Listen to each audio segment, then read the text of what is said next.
एक लड़की की शादी उसकी मर्जी के खिलाफ एक सीधे साधे लड़के से की जाती है, जिसके घर में एक माँ के अलावा और कोई नहीं है। दहेज में लड़के को बहुत सारे उपहार और पैसे मिले होते हैं। लड़की किसी और लड़के से बेहद प्यार करती थी और लड़का भी। लड़की शादी होके आ गई अपने ससुराल। सुहागरात के वक्त लड़का दूध लेके आता है तो दुल्हन सवाल पूछती है अपने पति से। एक पत्नी की मर्जी के बिना पति उसको हाथ लगाए तो उसे बलात्कार कहते हैं या हक? पति ने कहा, आपको इतनी लंबी और गहरी जाने की जरूरत नहीं है, बस दूध लाया हूं, पी लीजिएगा। हम सिर्फ आपको शुभ रात्रि कहने आए थे, कह के कमरे में निकल जाता है। लड़की मन मारकर रह जाती है क्योंकि लड़की चाहती थी कि झगड़ा हो ताकि मैं इस गवार से पीछा छुटा सकूं। है तो दुल्हन, मगर घर का कोई भी काम नहीं करती, बस दिन भर ऑनलाइन रहती और न जाने किस किस से बातें करती। मगर उधर लड़के की माँ बिना शिकायत के दिन भर चूल्हा चौका से लेकर घर का सारा काम करती, मगर हर पल अपने होठों पर मुस्कुराहट लेके फिरती। लड़का एक कंपनी में छोटा सा मुलाजिम है और बेहद ही मेहनती और ईमानदार। करीब महीने भर बीत गए मगर पति पत्नी अब तक साथ नहीं सोए। वैसे लड़का बहुत शांत स्वभाव वाला था, इसलिए वह ज्यादा बातें नहीं करता था। बस खाने के वक्त अपनी पत्नी से पूछ लेता था कि कहाँ खाओगी, अपने कमरे में या हमारे साथ। और सोने से पहले डायरी लिखने की आदत थी जो वह हर रात को लिखता था। ऐसे लड़के के पास एक स्कूटी था। वह हर रोज बाहर जाती थी, पति के ऑफिस जाने के बाद और पति के वापस लौटते ही आ जाती थी। छुट्टी का दिन था, लड़का भी घर पे ही था, तो लड़की ने अच्छे भले खाने को भी गंदा कह के माँ को अपशब्द बोल के खाना फेंक देती है। मगर वह शांत रहने वाला उसका पति अपनी पत्नी पर हाथ उठा देता है, मगर माँ अपने बेटे को बहुत डांटती है। इधर लड़की को बहाना चाहिए था झगड़े का जो उसे मिल गया था। वह पैर पटकती हुई स्कूटी लेके निकल पड़ती है। लड़की जो रोज घर से बाहर जाती थी वह अपने प्यार से मिलने जाती थी। लड़की भले टूट कर चाहती थी लड़के को, मगर उसे पता था कि हर लड़की की एक हद होती है जिसे इज्जत कहते हैं। वह उसको बचाए रखी थी।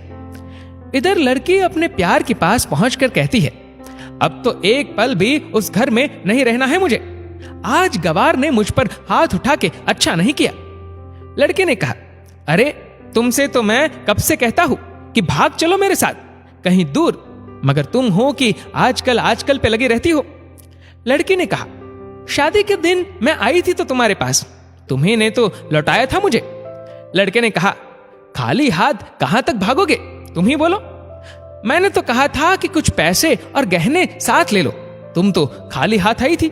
आखिर दूर एक नई जगह में जिंदगी नए सिरे से शुरू करने के लिए पैसे तो चाहिए ना। लड़की ने कहा, तुम्हारे और मेरे प्यार के बारे में जानकर मेरे घर वालों ने बैंक के पासबुक, एटीएम और मेरे गहने तक रख लिए थे, तो मैं क्या लाती अपने साथ? हम दोनों मेहनत करके कमा भी तो सकते थे। लड़के ने कहा, चलाकर इंसान पहले सोचता है और फिर काम करता है। खाली हाथ भागते तो ये इश्क का भूत 2 दिन में उतर जाता, समझी? और जब भी तुम्हें छूना चाहता हूं, बहुत नखरे हैं तुम्हारे, बस कहती हो शादी के बाद। लड़की ने कहा, हाँ शादी के बाद ही अच्छा होता है ये सब, और सब तुम्हारा तो है। मैं आज भी एक कुंवारी लड़की हूं, शादी करके भी आज तक उस गवार के साथ सो न सकी क्योंकि तुम्हें ही अपना पति मान चुकी हूं। बस तुम्हारे नाम की सिंदूर लगानी बाकी है, बस वह लगा दो, सब कुछ तुम अपनी मर्जी से करना। लड़के ने कहा, ठीक है मैं तैयार हूं, मगर इस बार कुछ पैसे जरूर साथ लेके आना। मत सोचना कि हम दौलत से प्यार करते हैं, हम सिर्फ तुमसे प्यार करते हैं, बस कुछ छोटी मोटी बिजनेस के लिए पैसे चाहिए। लड़की ने कहा, उस गवार के पास कहां होगा पैसा?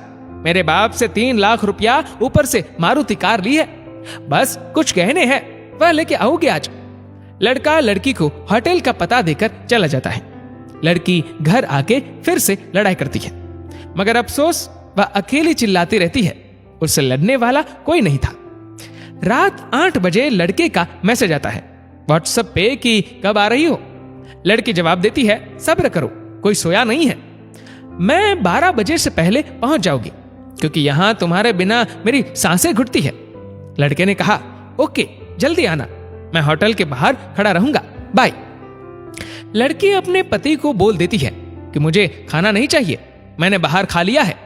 इसलिए मुझे कोई परेशान न करे, इतना कह के दरवाजा बंद करके अंदर आती है कि पति बोलता है कि वह अलमारी से मेरी डायरी दे दो, फिर बंद करना दरवाजा, हम परेशान नहीं करेंगे।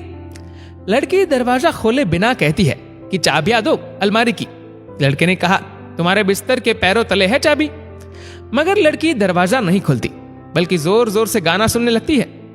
बाहर पति कुछ देर दरवाजा पीटता है, फिर हार कर लौट जाता है। लड़की ने बड़े जोर से गाना बजा रखा था। फिर वह अलमारी खोल के देखती है, जो उसने पहली बार खोला था, क्योंकि वह अपना सामान अलग अलमारी में रखती थी। अलमारी खोलते ही हैरान रह जाती है। अलमारी में उसके अपने पासबुक, एटीएम कार्ड थे जो उसके घर वालों ने छीन के रखे थे। खोल के चेक किया तो उसमें वह पैसे भी ऐड थे जो दहेज में लड़के को मिले थे, और बहुत सारे गहने भी जो एक पेपर के साथ थे, और उसकी मिल्कियत लड़की के नाम थी। लड़की बेहद हैरान और परेशान थी। फिर उसकी नजर डायरी में पड़ती है और वह जल्दी से वह डायरी निकाल के पढ़ने लगती है। लिखा था, तुम्हारे पापा ने एक दिन मेरी मां की जान बचाई थी अपना खून देकर। मैं अपनी मां से बेहद प्यार करता हूं, इसलिए मैंने झुककर आपके पापा को प्रणाम करके कहा कि आपका ये अनमोल एहसान कभी नहीं भूलूंगा। कुछ दिन बाद आपके पापा हमारे घर आए, हमारे तुम्हारे रिश्ते की बात लेकर, मगर उन्होंने आपकी हर बात बताई हमें कि आप एक लड़के से बेहद प्यार करती हो। आपके पापा आपकी खुशी चाहते थे, इसलिए वह पहले लड़के को जानना चाहते थे। आखिर आप अपने पापा की प्रिंसेस जो थी, और हर बाप अपने प्रिंसेस के लिए एक अच्छा ईमानदार प्रिंस चाहता है। आपके पापा ने खोज करके पता लगाया कि वह लड़का बहुत सी लड़की को धोखा दे चुका है और पहली शादी भी हो चुकी है, और आपको बता ना सके क्योंकि उन्हें पता था कि ये जो इश्क का नशा है वह हमेशा अपनों को गैर और गैर को अपना समझता है। एक बाप के मुंह से एक बेटी की कहानी सुनकर मैं अचंभित हो गया। हर बाप यहां तक शायद ही सोचे। मुझे यकीन हो गया था कि एक अच्छा पति होने का सम्मान मिले न मिले, मगर एक दामाद होने की इज्जत मैं हमेशा पा सकता हूं। मुझे दहेज में मिले सारे पैसे मैंने तुम्हारे अकाउंट में कर दिए, और तुम्हारे घर से मिली गाड़ी आज भी तुम्हारे घर पे है, जो मैंने इसलिए भेजी ताकि जब तुम्हें मुझसे प्यार हो जाए तो साथ चलेंगे कहीं दूर घूमने। दहेज, इस नाम से नफरत है मुझे, क्योंकि मैंने इस दहेज में अपनी बहन और बाप को खोया है। मेरे बाप के अंतिम शब्द भी यही थे कि किसी बेटे के बाप से कभी 1 रुपया ना लेना, मर्द हो तो कमा के खिलाना, तुम आजाद हो, कहीं भी जा सकती हो। डायरी के बीच पन्नों पर तलाक की पेपर है, जहां मैंने पहले ही साइन कर दिया है। जब तुम्हें लगे कि अब इस गवार के साथ नहीं रखना है तो साइन करके कहीं भी अपनी सारी चीजें लेके जा सकती हो। लड़की हैरान थी, परेशान थी। न चाहते हुए भी गवार के शब्दों ने दिल को छुआ था। न चाहते हुए भी गवार के अनदेखे प्यार को महसूस करके पलकें नम हुई थी। आगे लिखा था, मैंने तुम्हें इसलिए मारा क्योंकि आपने मां को गाली दी, और जो बेटा खुद के आगे मां की बेइज्जती होते सहन कर जाए, फिर वह बेटा कैसा? कल आपके भी बच्चे होंगे, चाहे किसी के भी साथ हो, तब महसूस होगी मां की महानता और प्यार। आपको दुल्हन बना के हम सफर बनाने लाया हो, जबरदस्ती करने नहीं। जब प्यार हो जाए तो भरपूर वसूल कर लूंगा आपसे। आपके हर गुस्ताखी का बदला हम शिद्दत से लेंगे। हम आपसे, अगर आप मेरी हुई तो बेपनाह मोहब्बत करके, किसी और की हुई तो आपके हक में दुआएं मांग के। लड़की का फोन बज रहा था, जो वाइब्रेशन मोड पे था। लड़की अब दुल्हन बन चुकी थी। पलकों से आंसू गिर रहे थे। सिसकते हुए मोबाइल से पहले सिम निकाल के तोड़ा, फिर सारा सामान जैसा था वैसे रख के न जाने कब सो गई, पता नहीं चला। सुबह देर से जागी, तब तक गवार ऑफिस जा चुका था। पहले नहा धोकर साड़ी पहनी, लंबी सी सिंदूर डाली अपनी मांग में, फिर मंगलसूत्र, जबकि पहले एक टिक्की जैसी साइड पे सिंदूर लगाती थी ताकि कोई लड़का ध्यान न दे। मगर आज 10 किलोमीटर से भी दिखाई दे ऐसी लंबी और गाढ़ी सिंदूर लगाई थी दुल्हन ने। फिर किचन में जाके सासू मां को जबरदस्ती कमरे में लेके तैयार होने को कहती है, और अपने गवार पति के लिए थोड़े नमकीन, थोड़े हलवे और चाय बना के अपनी स्कूटी से सासू मां को जबरदस्ती बिठाकर, जबकि कुछ पता ही नहीं है कि उनको कि बहू आज मुझे कहां ले जा रही है, बस बैठ जाती है। फिर रास्ते में सासू मां को पति के ऑफिस का पता पूछकर ऑफिस पहुंच जाती है। पति हैरान रह जाता है पत्नी को इस हालत में देखकर। पति ने कहा, सब ठीक तो है ना मां?